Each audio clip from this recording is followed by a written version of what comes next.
Good morning students.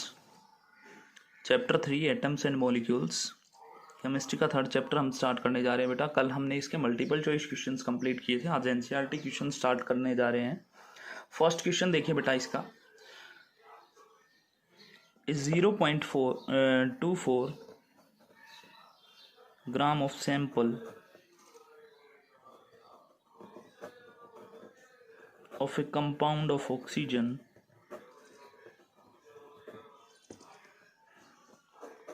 a 0.24 gram sample of a compound of oxygen and boron was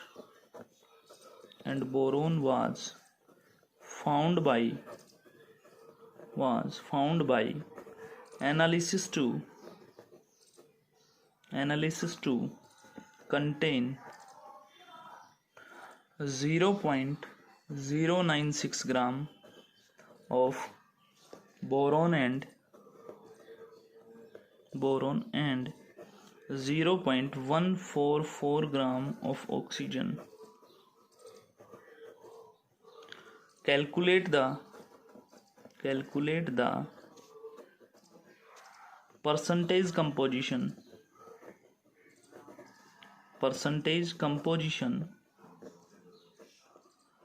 of the compound by weight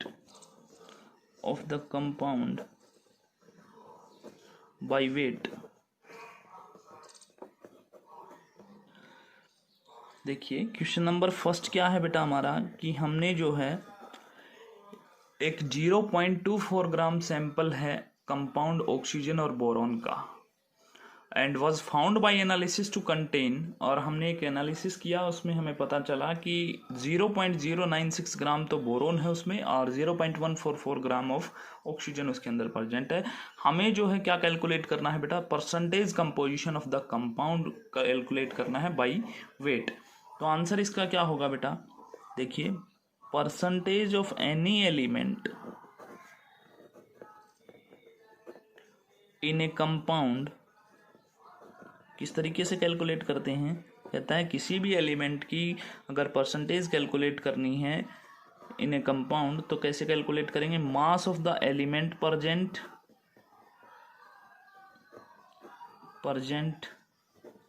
upon mass of the compound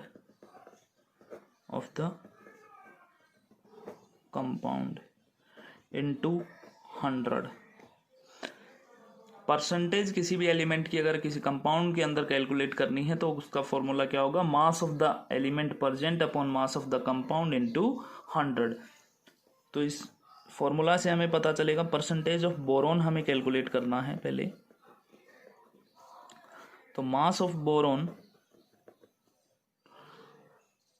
upon mass of compound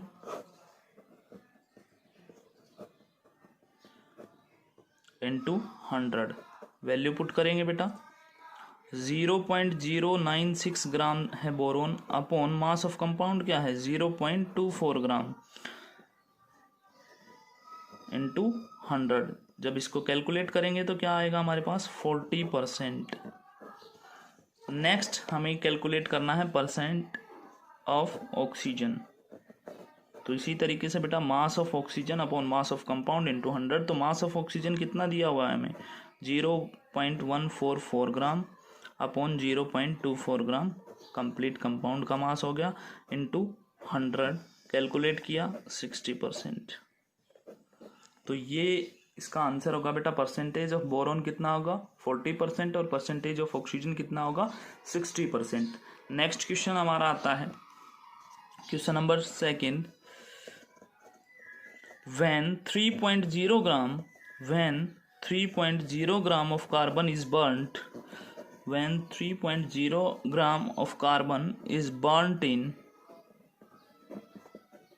8.00 gram of oxygen, कहता है 3.0 gram carbon को जब जलाया जाता है 8.00 gram oxygen के अंदर 11.00 ग्राम of carbon dioxide CO2 is produced. अगर कहता है 3.0 ग्राम कार्बन को जलाया जाता है 8.0 ग्राम ऑफ ऑक्सीजन के अंदर, तो 11 ग्राम जो है CO2 प्रोड्यूस होती है। what mass of CO2 will be formed, कितना मास जो है कार्बन डाइऑक्साइड का बनेगा when 3.00 gram of carbon is burnt in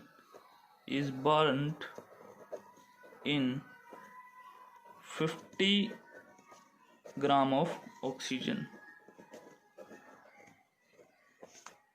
Which law of chemical combination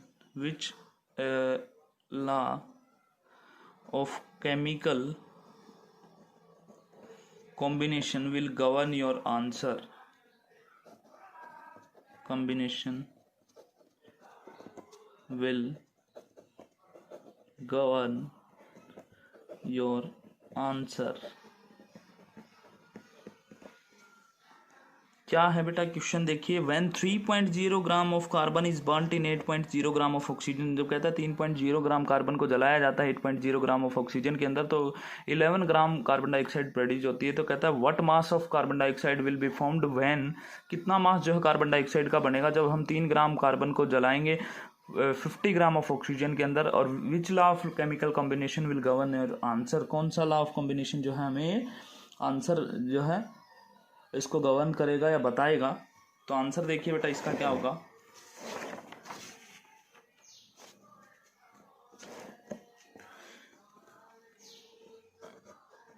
answer to carbon plus oxygen क्या बनता है बेटा, कार्बन डाइऑक्साइड। 3 ग्राम लिया था स्टार्टिंग में हमने, 8 ग्राम, और हमें पता है कितना प्रोड्यूस हुआ था 11.00 ग्राम। टोटल मास ऑफ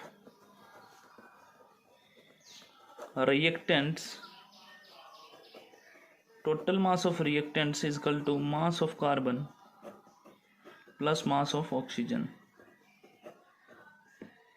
तो कितना हुआ ये 3.0 ग्राम प्लस 8.0 ग्राम, कितना आ गया answer 11.00 gram. Total mass of product की बात करें,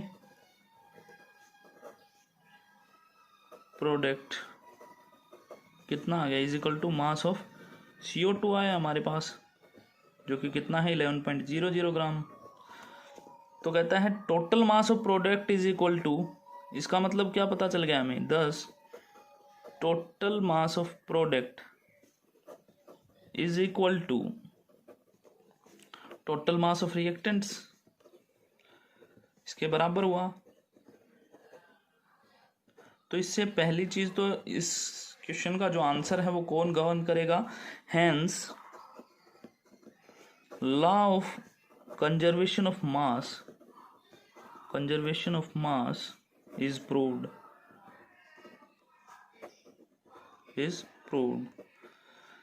इसके बाद further it also shows that CO2 contains carbon and oxygen in a fixed ratio by mass,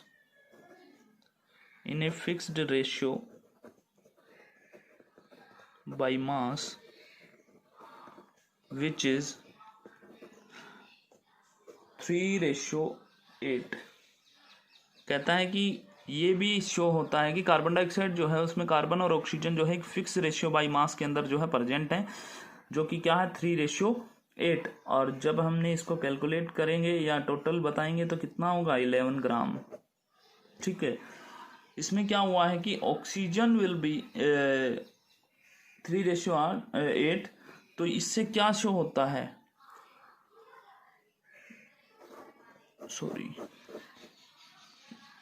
further it also show that carbon dioxide contains carbon and oxygen in a fixed ratio by mass which is 3:8। इससे क्या show हुआ बेटा, thus it also proves, तो ये और क्या prove कर रहा है, लॉ ऑफ कांस्टेंट प्रोपोर्शंस का लॉ जो है उसको प्रूव कर रहा है। इसके साथ साथ as 3 gram of carbon combines with fixed mass of oxygen to form CO2. Therefore, CO2 formed will be again same। और वो क्या आया, कहता है जैसा कि हमें पता है 3 ग्राम कार्बन जो है कंबाइन किया फिक्स्ड मास ऑफ ऑक्सीजन के साथ और क्या बनाया, CO2 बनाया। और देयरफॉर कहता है CO2 formed will be again same, तो CO2 जो बना वो भी बिल्कुल फिर दोबारा से सेम आ गया, दैट इज 11 ग्राम। तो इसका मतलब oxygen combined will be 8 gram and oxygen left uncombined